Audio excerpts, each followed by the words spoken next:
All right, guys, we're getting ready to head out on a bicycle excursion.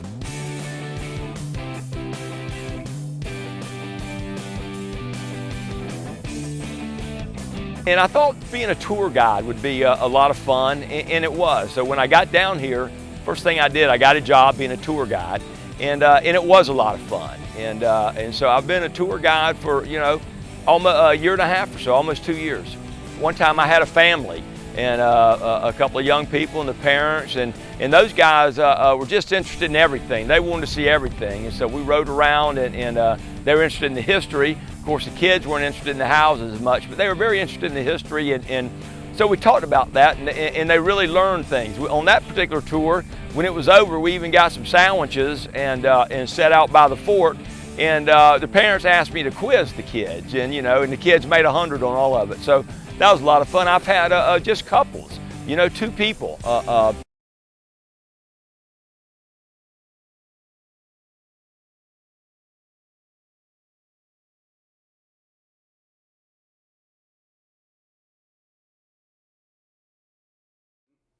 My name is Mary Beth Lanigan, and I am a caterer for Aramark, which is contracted by Flagler College to recognize that you are who you are, and that in the end, nothing's really going to change that, and it's all a matter of trying to work through that yourself and realizing that that really doesn't have anything to do with your personal progression. Coming out is a difficult, living on my own with a roommate that wasn't that great of a roommate, and that was a negative relationship, but in the end it taught me a lot of life lessons and how to progress and who to trust and I'll never do that.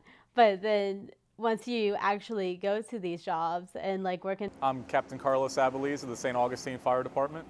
I've been a captain here with the fire department for almost 2 years. I've been in now for 14 years. I've been deployed twice. I just got back from Afghanistan in January. I did some prisoner details in 2003 and 2004 in Iraq, so we had some captives there that I know eventually faced military tribunals.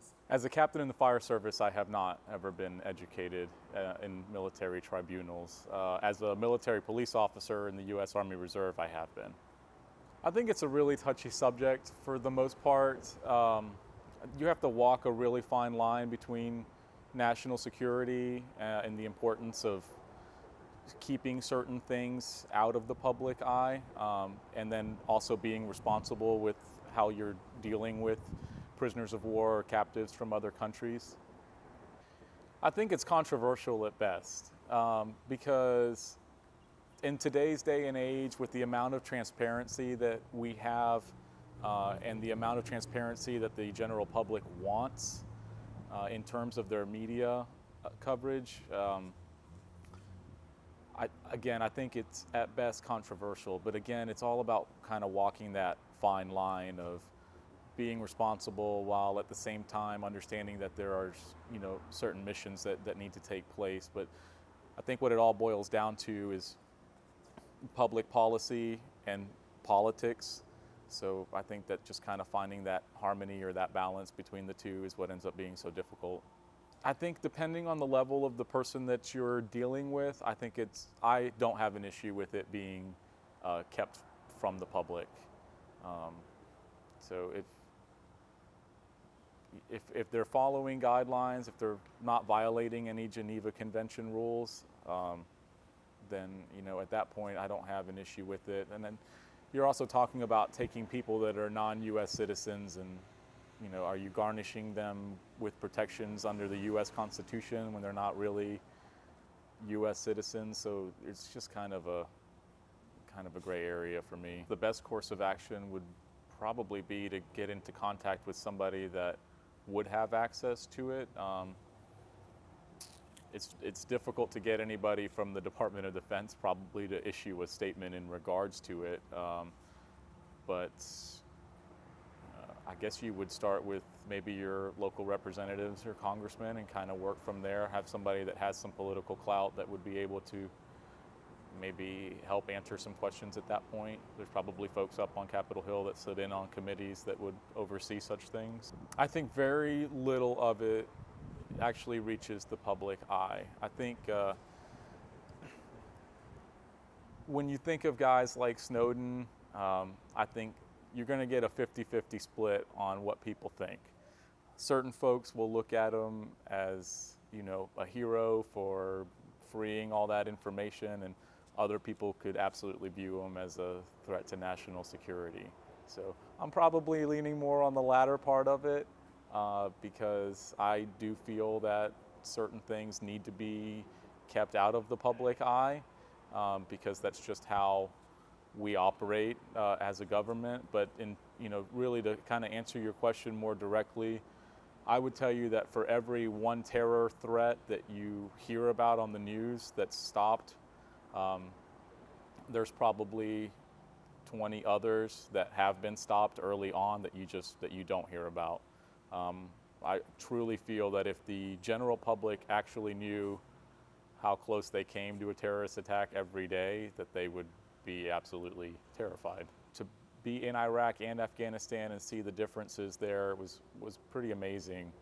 And it's awesome to be a part of something so big. You're really at that point. I've sacrificed 14 years. It's a significant chunk of my life to protecting, our country, and to be able to protect my city and my hometown is even better. So I take a lot of pride in what I do. It's a very, very rewarding career, and every day is different, and never really know what you're going to do or where you're going to go. So yeah, I take an immense amount of pride in that. My name is Mary Beth Lanigan, and I am a caterer for Aramark, which is contracted by Flagler College. Coming to Flagler has been a life-changing experience, but I think going to college is a life-changing experience for anyone, really, just because it's immersing you in a culture of education and trying to better yourself. Coming out in general is an impact, but it's a continuous impact. It's not just a one-time thing. People at first not being really accepting, but then over time, parents and family just grow to recognize that you are who you are, and that in the end, nothing's really going to change that, and it's all a matter of trying to work through that yourself and realizing that that really doesn't have anything to do with your personal progression. Coming out is a difficult experience because it's not just about, it's just a nervous feeling of just not knowing acceptance and everything, who's going to accept you. But it was overall a positive experience because you realize who your true friends are. I decided to go out and be on my own because I didn't want to be around my parents at the time because they were not the most supportive.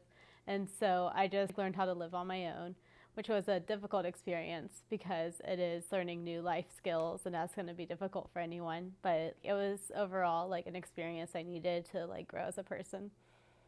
Things started to change around probably my first semester of sophomore year because I had moved back into the dorms, and it wasn't just me living on my own with a roommate that wasn't that great of a roommate, and that was a negative relationship, but in the end it taught me a lot of life lessons and how to progress and who to trust and who to depend on. I think that anyone who goes to be on their own gets really scared and really overwhelmed because it's literally being on your own and having to figure out how you're going to pay the bills and how you're going to get gas in your car and figuring out what how you're going to get food for that week and figuring out your grocery bills and budgeting. And for someone to just be thrown into the real world like we all are, it's just sort of mind-blowing, because I came off from a pretty well-off family, and I never had to worry about any of that.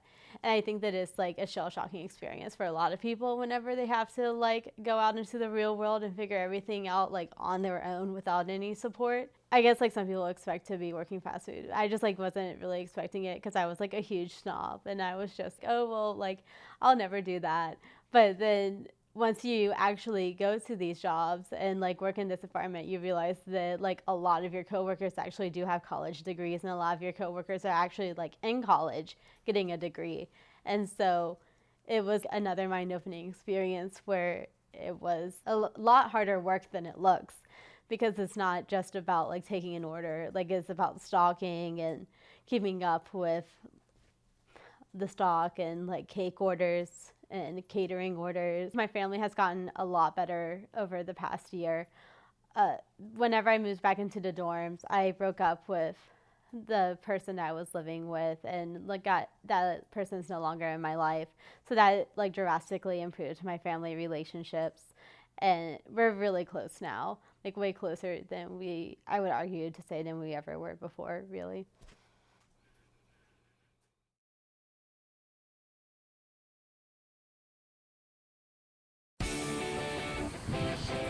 All right, guys, we're getting ready to head out on a bicycle excursion.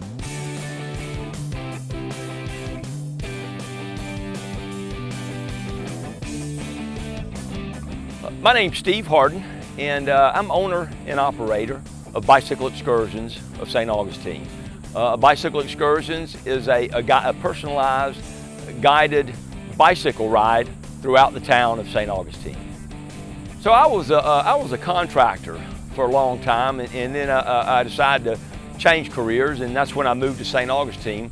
And years ago, I had a little bit drama experience. And I thought being a tour guide would be a lot of fun, and it was. So when I got down here, first thing I did, I got a job being a tour guide, and it was a lot of fun. And so I've been a tour guide for, almost a year and a half or so, almost 2 years.